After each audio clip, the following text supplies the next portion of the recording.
For the past 3 years, I've helped service businesses grow their business, attract clients, and maximize their revenue with my marketing agency. And after 3 years, I can tell you that there's a lot of work that goes into making money for these clients, but I've learned that there are 6 main things that every business should have regardless of what they're doing if they're trying to market and actually make money from their marketing. That's why I went ahead and put this video together for you. This is not high budget. There's no BS, just me sharing the 6 hacks to $1 million that you can implement for your business today. No fluff, no BS. Let's get started. The very first concept is understanding that dealing with the unfit client or dealing with an unfit prospect and actually giving them your time and eventually getting hired by them can literally end up in your business dying. So rather than settling for something that might work and something that is kind of good, you need to be able to say no to 10 bad opportunities just so that you can say yes to that one great one. Let me show you what I mean. So imagine there are 2 timelines, right? Imagine we're in the multiverse and there are 2 timelines. You're gonna have timeline number 1 and then you're gonna have timeline number 2. And each one of these goes across in time. Now, in timeline number 1, what we're doing is we're gonna have month 1 and month 5. Now, to timeline number 1, we're going to do what most business owners do, especially at the beginning of their business, which is they have a set price, whatever they want to offer, they know what they need to be paid, and then they get on a sales call with a lead that is kind of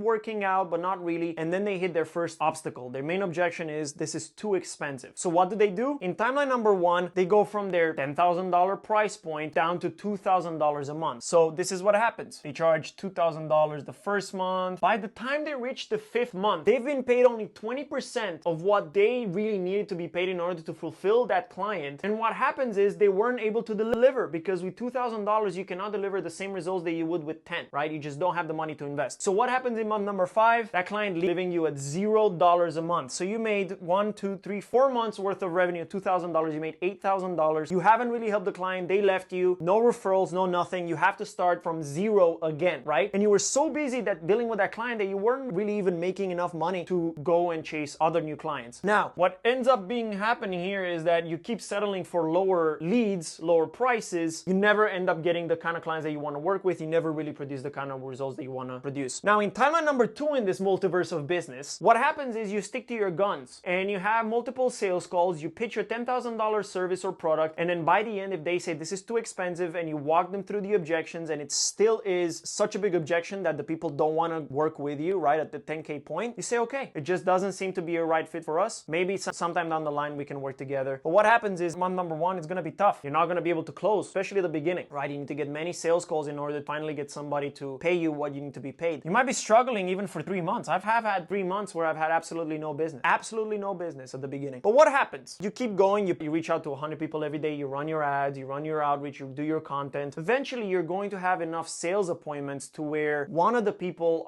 is going to be an ideal client. And ideally, you would have done some research on who your ideal client is. What happens in the 4th month is you finally manage to close at $10,000 a month. And because you have now gotten 10K, you can invest a lot of that money into the success of the client. You can hire some better people, or you can just dedicate more time and effort rather than looking for more clients. You can serve that client because you got paid enough money. So what happens? You end up over delivering in the 1st month. Next month, that's another 10K for you. And that keeps going. So in your 1st month, you've made 10,000 as opposed to 8,000, which means you already made more money and covered the rest of the months that you didn't make any money. Hopefully you had some savings. And then in the next month, you make 10K again. And guess what? With 10K and 10K, you're going to be able to fulfill your client, hopefully. And what matters is that you bring more business than you cost. So with $10,000, can you generate more than $10,000 in business? I would say yeah. And if you do that, then you keep getting paid $10,000 because you're bringing in maybe 50, 100, $1 million worth of business every month. So this is a no-brainer, right? You have all the tools that you need rather than compromising and going down in price. You have all the tools that you need at $10,000 a month to fulfill the client that you want to work with. Also, another just tip to keep in mind that whoever goes in and pays you at least $10,000 a month, and that's just an arbitrary sum, is always going to be a better client than the one who is haggling you down for $2,000. Always. Because the ones at 10,000, they have that expendable money. They know that 10,000, their business is not hanging by a thread because they would not be giving you $10,000. It obviously means that they know how to invest in people for growth, and it means that they trust you. They give you $10,000 because you're solving a problem that requires a lot of time and effort on their end. And instead of them doing it, they want you to do it, right? At $2,000, these people just want overnight results. They're going to micromanage. They're going to do everything in their power for you to have a hard time getting them results. So don't get stuck in this first timeline. That's the bad timeline. You want to go in the second timeline. And I know this is hard, right? I know that getting months at $0 is hard and you might not be able to afford it. You might have to get a part-time job. You might have to find an offer that is like cheaper, but doesn't promise as many results. Whatever it is that you do for your main offering, don't settle for nothing less than what you have. And these are arbitrary numbers, right? Your $2,000 could be your highest offer. I'm just saying, don't settle for less than what you need to. The second concept is that your business needs to have a no-brainer offer, an offer that is so attractive that when you tell somebody about it, they're going to be feeling stupid saying no, right? So you're talking to your ideal client who you've hopefully already identified after that first step, and you're in front of them on a sales call and you tell them, this is what I'm gonna do for you, right? And they would literally feel stupid walking out of that call without having hired you, because this offer needs to talk to their deepest desires and their deepest pain points, and not only show them what you're going to do, but the ultimate outcome of what you're gonna do. There is a template that you can follow, and I'm about to put it on the board, but just so you know, you need to adapt this template to your particular ideal client, okay? So make sure you understand who your ideal client is, but this is how you create a $1 million offer right here. Name of company, right? So that's the name of your company. Help avatar 1, 2, 3, right? So your company helps this kind of people, this kind of people, this kind of people. I like to put in 3 avatars, not only 1. This is just something based on the Fletcher method. You can look it up, but I like to put in 3 avatars. For us, and lawyers, right? We used to also have financial advisors. You want to be able to hit 3 of them. Closer they are together, the better, right? You don't want like scientists, McDonald's workers, and car drivers, right? Those are completely unrelated. But again, name of the company. So company X helps avatar 1, 2, 3. Result they will achieve, right? What will you help them achieve? This needs to be numerical, okay? You cannot say my company helps entrepreneurs get fit. What is get fit? How fit? Are you gonna lose weight, gain muscle? How much? What percentage? In how long, right? So you need to have a quantifiable result. And I'm gonna give you an example of what our own offer sounds like so that you can mimic that for your own use. So company helps avatar gain result X in time frame. Based on all the work that you've done, you can kind of guess a time frame in which you're gonna be able to deliver the result, right? And don't worry if you can't, you can always explain to the lead that this varies from person to person, but at least you give them a sort of time frame, right? So company X helps entrepreneurs lose 15 pounds in 3 weeks, right? For example, 4 weeks. This is important now. Without pain 1, pain 3, right? So without pain point 1, 2, and 3. So in this case, if we're doing the same example, company X helps entrepreneurs lose 15 pounds in 4 weeks without having to follow crazy diet, having to work out 3 hours every day, without feeling confused, right? Or judged. So these are pain points that are the things that keep your ideal client up at night. They wake them up at 3 a.m. and they think about these 3 pains, right? I would work out, but I don't want to follow any crazy diet. But I don't have time to work out. But I don't know where to start, right? So your offer needs to state that it explicitly removes those pain points, right? So far we have company X helps entrepreneurs lose 15 pounds in 3 weeks without having to deal with these pain points. And this is the final part. So that they can,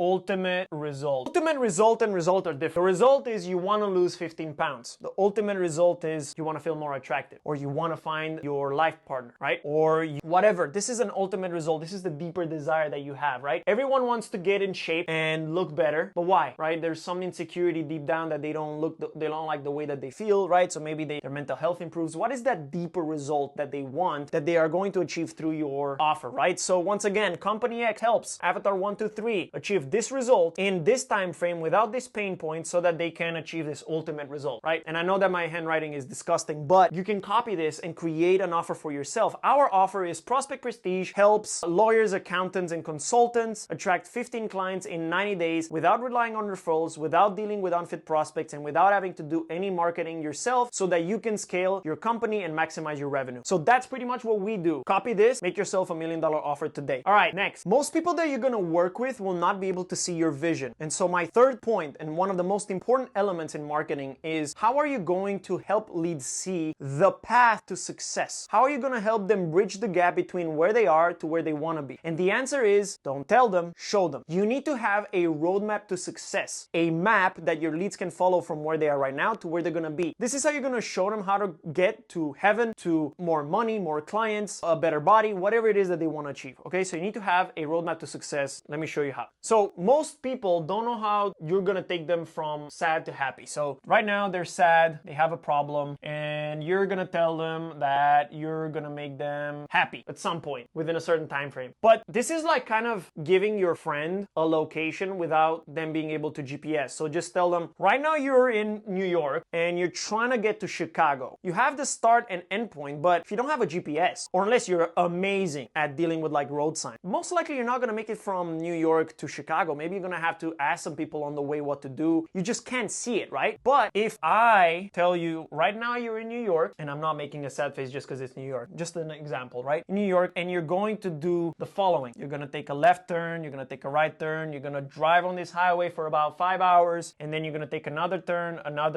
and you're going to take this exit, finally going to arrive at your destination in Chicago. That I can follow, right? Similarly, you want to do the same in your business. You want to give people a roadmap. You want to give them directions. You want to show them exactly what turns and twists and exits they're going to have to take. And in here I have 1, 2, 3, 4, 5, 6 steps, but I like making my roadmaps with 9 steps at least, right? So like I said, don't just try to go show them how they're going to get from New York to Chicago in one straight line, because nobody can just follow one straight line. They'll just drive off the road, right? Show them step by step how you're going to get them from where they are right now. Maybe right now they have no money, no clients, to promised land, right? This does 2 things. One, it helps them see your vision and it aligns your goals. And the second thing is it allows them to have a little bit more trust in you, because they know that this is not the first time that you're doing it. You've done it in the past and it's a program that has worked, right? And I'll give you another tip. Some people always ask, well, is this just boilerplate? Are you just going to use a template on me like you've used on everyone else? My business is not the same as everyone else's. Sure, but the principles always stay the same. You're always going to customize this roadmap, and you should tell them, I'm going to customize the roadmap to your specific business. But this is what 99% of all businesses need, and I've identified that you don't have step 1, 2, 3, 4, 5, and everything else in between. So why don't we do that first, and then we can see whatever we need to customize. So make sure you have a roadmap from point A to point B that you can show people during a sales call, right? Preferably a printout or an email that you can send them, or sharing your screen of how you're going to get them from where they are to where they want to be. All right, that's 3. Let's do the last 3. By the way, if what I've shared so far is useful to you, or you found something new that you didn't know before, just like this video, subscribe. I'm going to share more videos as much as I can while I'm running the agency. I'm trying to create some content for you as well. As you see, this is nothing fancy, no studio, no whatever. I'm literally balancing the camera on my own chair. I'm just trying to get this quick concepts out rather than spending a lot of time trying to set up a studio in here, because I believe that if you get this concept, you don't need fancy explanations or fancy videos. You just go and apply whatever I'm showing you right now, and you're going to be able to succeed. So if you're liking what I'm giving you so far, take a look through the rest of the channel. There's a lot of gems that you can learn from there, especially if you're trying to take your business from like 100,000 to a million, so on and so forth. So let's keep going. If you're a service business, you're most likely guilty of doing something I call relying on referrals, right? You're relying on word of mouth to drive business for your business. There's only one problem. Yes, word of mouth is amazing and referrals are the #1 way to grow your business, but it is not predictable and consistent across time, right? You provide somebody with 10 amazing experiences and they might tell someone else. You screw up once and they're going to tell 10 people why it was such a bad experience with you. So it's very, very dangerous and very risky. Also, the average referral rate for any business is 2.35%. That means that you need around 100 people as clients in order for you to get 2 more clients from referral, right? So let me show you just a few numbers so that you can understand. So the average cost of acquisition per client, so CAC, is around $1,200. Again, this is a generalized number. Depending on what industry you're in, this might be different, but usually it costs around $1,200 or more to get a client, okay? Now let's say that you have an amazing referral rate, 3%, right? You get 3% of the people that are your clients to refer. Okay, that means that you get 1 referral for every 33 clients. Okay, so what does this mean? It means that in order for you to get a single client off of referral, you need to spend $1,000, $200 for each of these 33 clients, which means that you have to spend $39,600. And yes, I did the math before. I'm not going to do this math live. You're going to have to spend $39,600 to get the clients that are needed for you to then generate 1 more referral. Good luck, right? Like I said, it takes 10 great experiences to form a good impression, but only 1 subpar to make a client doubt you, right? And there's no predictability, there's no stability in referral. So what you need instead is you need to build a lead generation channel, right? So that can be ads, that can be content, that can be cold outreach, that can be DMs on LinkedIn, right? There's many things that you can do that is repeatable and hopefully automated to some point every single day, so that you can reach out to at least, like Alex Hormozi says, 100 people per day, okay? What I've learned is that for every 100 people that you reach out, maybe 10% of them are going to be interested in whatever you have to say, and then 1% is going to be interested enough to book an appointment with you, and then you need about 10 appointments to like sign,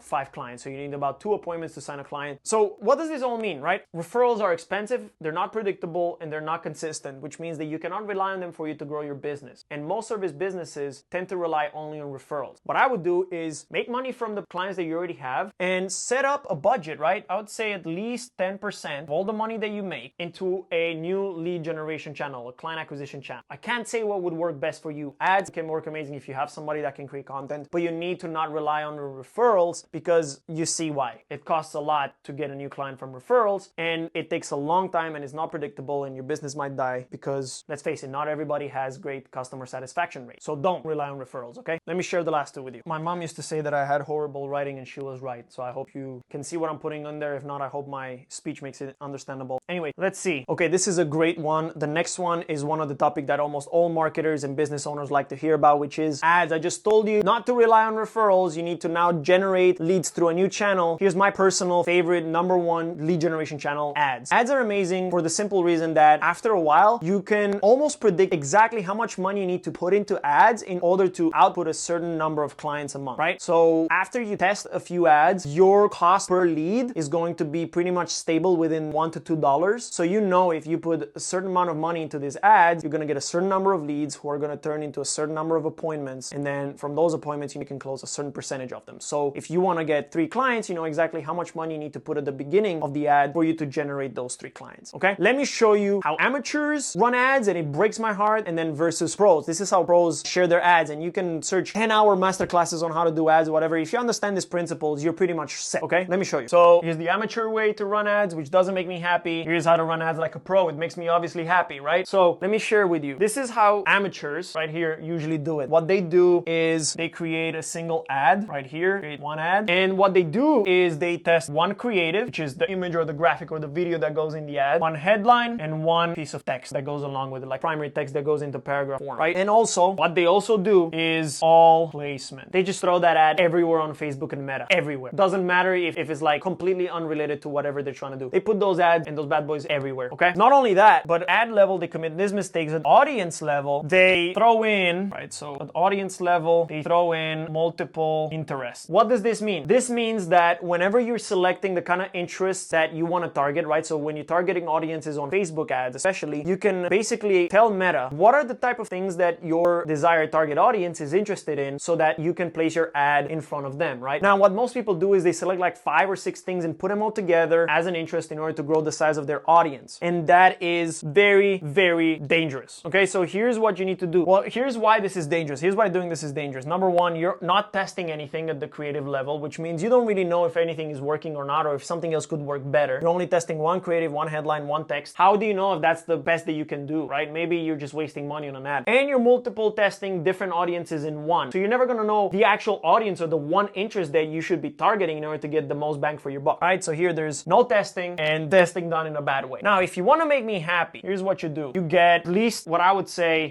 6 creatives. And for each one of these, you wanna test about 5 headlines and 3 primary texts at the beginning. You wanna make sure that they work. And the next thing you wanna do is, for your audience, is you get 3 completely different audiences, right? 3 audiences. Each audience with one single interest, right? People that use Salesforce, people interested in golf, people interested in politics, whatever it is, right? One single interest, and you make each one of these its own ad set. What that allows you to do is it allows you to compare direct interests of the audience against each other and understand which one of these interests is related to an audience that is resonating with your messaging and your ad, right? So what you do is you run this for about 2-3 weeks. You realize which one of the ad works best, which one of the headline works best, which one of the audiences work best. You take that, you remove everything else, you double down the amount of budget that you're putting into that, and that's how you get your winner ad, right? So you don't run it the way an amateur would, just boosting posts and putting all sorts of audiences together. What you want to do is you want to test, and you want to test at every single level, okay? Once you find out you're creative, that's a winner, the copy that's a winner, and the audience that's a winner, well, just put more money into it. All right, let's go for the last one. Most people talk about funnels as if they were a magic wand that you can just wave and attract clients. And while to the outside lookers, this might look like exactly what a funnel is, just a magic way of making clients appear out of nowhere. A funnel is a very well thought out and strategic path that a user takes from the first time that they engage with your brand all the way to signing with you, all the way from interacting with your brand for the first time to becoming a client and even becoming a loyal advocate for your brand. So what do you need to know about a funnel? It has many steps, but at service business, what you want to do is you want to first show your content to a person. That person then understands that there's some interest for them in whatever it is you have to offer. So they give you their email in return for a piece of content that you offer them, right? So you can offer them something like a training guide, a cheat sheet, a video training session for free, right? They give you their email and their name. What happens is they consume this content. They understand that not only do they have a problem, but you can solve it, so that they then book an appointment with you. You walk them them through the sales process, and then they get sold and they buy into your business. It's not easy to do. So there's, again, kind of two different timelines, right? What you want to do is you want to avoid this first one, right? So timeline number one, which makes me sad, is you have some sort of traffic, media from ad, from SEO, whatever it is that you want it to be, and you drive people to a landing page, and instead of like nurturing them or giving them anything in return, you send them straight to Calendly or any calendar page, right? This automated tools that allow you to book appointments without you having to move a single finger, right? What happens is this stage, if you just throw an ad that just goes straight to a calendar appointment section, thermometer here, they're pretty cold. The people here are pretty cold. Temperature is very cold. The trust thermometer. The trust thermometer says that they don't trust you. Here's what you need to do instead, okay? So you get your traffic, and this is the happy version. This makes me happy. You want to make me happy? Do this. So you get your traffic. They've clicked on your ad or on your social media post, call to action, whatever it is. It means person has to offer me. Rather than selling them like everyone would, here's what you need to do. First, give them value, form of a lead magnet. Like I said, a lead magnet is a piece of information, a value, content, a research, a study, a training that you give to them for free. In return, they give you their email address and their name as a way of saying, hey, I'm interested in whatever you have to do, right? So what you do with that is you nurture them with emails. You send them emails. They obviously are interested in the problem that it is that you're solving, right? So you want to make sure that you stay in touch with them, follow up with them. But at the same time, you've given them this first piece of value. Guess what? On the thank you page, once they've opted into that piece of value, you have another landing page with even more value. Give, give, give. And in this one, you're going to make it a more in-depth training. So you want to reward people at every stage of the funnel. You visited my website? Cool. Let me offer you something for free. All right. Oh, you've opted into something for free? Let me give you something else for free, by the way. And in this video training, you can sell or whatnot, but what I usually find that works best is just be honest and try to show people what to do to solve the problem, and then they will come to you for the how. Once they've consumed this first piece of content and the second piece of content, you can have a call to action for Calendly, right? Now you can send them, hey, I've given you this and that. It seems that, you can do it on your own, but what if I were to help you out? Let's just jump on a call, no commitment, it's totally free. Let me see if I can help you out, right? At this point, much more trust, right? They actually think that you have a way to solve their problem, and you've made them aware of their problems in this step right here. Essentially, what you want to do is you never want to skip steps. You need to have many points of engagement with your leads, right? In this first step, you're driving traffic straight through a Calendly page and expecting people to just book an appointment. You're expecting people to give you their time in today's world, and that's just bonkers without giving anything first. Instead, you want to give a piece of content, give another piece of content. Make sure you follow up every day for 2 months with them, by the way, right? 54 emails at least, following up with them every single day, non-salesy way, just making sure that you can deliver even more value. And every day you increase their trust, and essentially you drive that call to action to the Calendly. And now that you've given them literal like tens of different pieces of value, they're like, you know what? This person seems like 1, he knows what he's doing, 2, he understands my pain, and 3, he solved it before, right? Or she. So you have a system like this to set up appointments. Not like this one. Don't drive people to a Calendly, drive people to a page where you give them even more value. If you're giving them value in your social media, then you give them value on your landing page, then you give them value on the thank you page, you give them value in your email, you're doing more than 99% of the people out there, okay? There are 6 things that you need to do in order to make sure that your business grows. The first one is to understand who your ideal client is. The second one is to create a no-brainer $1 million offer. The third is to make sure that you have a roadmap to success that shows your leads how to go from where they are to where they want to be. Then you have to make sure that you show them. Then you have to have a diamond lead generation blueprint in process, okay? That's what we call it, but it's essentially another way of generating leads that's just not referrals. 5 is you have to run ads like a pro, not like an amateur, okay? You have to be testing all the time. And lastly, you want to build a funnel that builds trust with your leads rather than just speeding your way from first contact to appointment booked. If you follow these 6 hacks, I am 100% sure that you're going to be able to grow your business. And here's the sales pitch at the end, right? I've given you all of this. If you try to do this on your own for a while and you're going to hit obstacles that you feel like you cannot get over, or you're too busy running your business, right? Just book a call with me. I left the link in the description. I'm going to keep uploading content like this so you can always just check back and get this for free. But if you want me to help you out and implement the system just like I help countless other financial advisors, consultants, lawyers do for their own businesses and attract millions of dollars in business, then just give me a call. We can just book something on my calendar, see whatever works for you. And without further ado, I'll see you in the next video.